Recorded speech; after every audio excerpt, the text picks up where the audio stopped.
Serbia will continue along its European integration path by promoting, reforming and altering the systems that hinder its development and prosperity. We subscribe to the principle of individual evaluation of every candidate country for membership of the European Union, depending on the progress made in meeting the given criteria and successful implementation of reforms, just as we are against conditioning the pace of progress of some candidate countries at the expense of others. Thank you. Dear colleagues, freedom of media, rule of law and independence of judiciary are three basic principles of democratization and progress of every European society.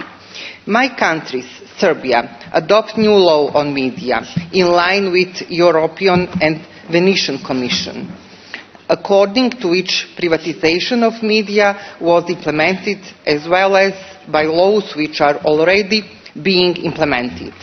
Also, a new media strategy until 2024 is in progress, which in the spirit of best examples of international experience should contribute to further improvement of media climate in Serbia.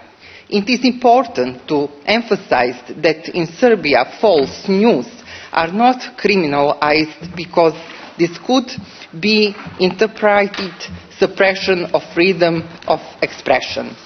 However, regarding true coverage, the violation of standards of journalism as a profession originates from economic reasons, namely the competition of media to stay in the market.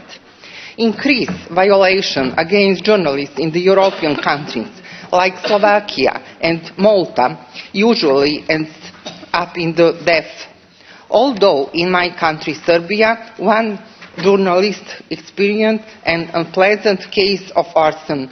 The culprit was quickly seized, but the person ordering it is still at large. I expect and believe that the authorities will soon resolve this case positively. However, this situation in media regarding some opposition politicians is difficult because they pester journalists whose reporting they do not like, and that is not good. Dear colleagues, in the end, I would like to say that a significant part of media is taken by social media, which are very influential, and citizens can express themselves freely, unlike in some countries in the world, and that is good for the freedom of speech. Thank you. I would be fair to say that this unprecedented bid aroused curiosity or even concerns among many on how our two states, usually perceived as different in many aspects, will function throughout biennial consecutive chairmanships. Nevertheless, we decide to embark on this endeavor to respond to challenges and through joint engagement and close cooperation, offer our efforts for the benefit of the organization. On the one hand, Switzerland, who had already served as the chairmanship of the OSCE, is widely known as an influential country with abundant resources and expertise, and with long-standing and high reputation in international affairs.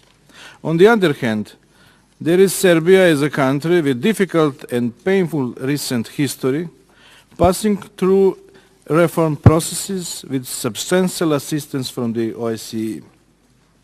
Despite these differences, Switzerland and Serbia established a real partnership which could serve as an example and perhaps as a model for the future. During this and the following year, we are marking important anniversaries of historic events triggered in the heart of Europe, but with unprecedented consequences for the destiny of the mankind. The past should not be forgotten, in particular the victims of the wars.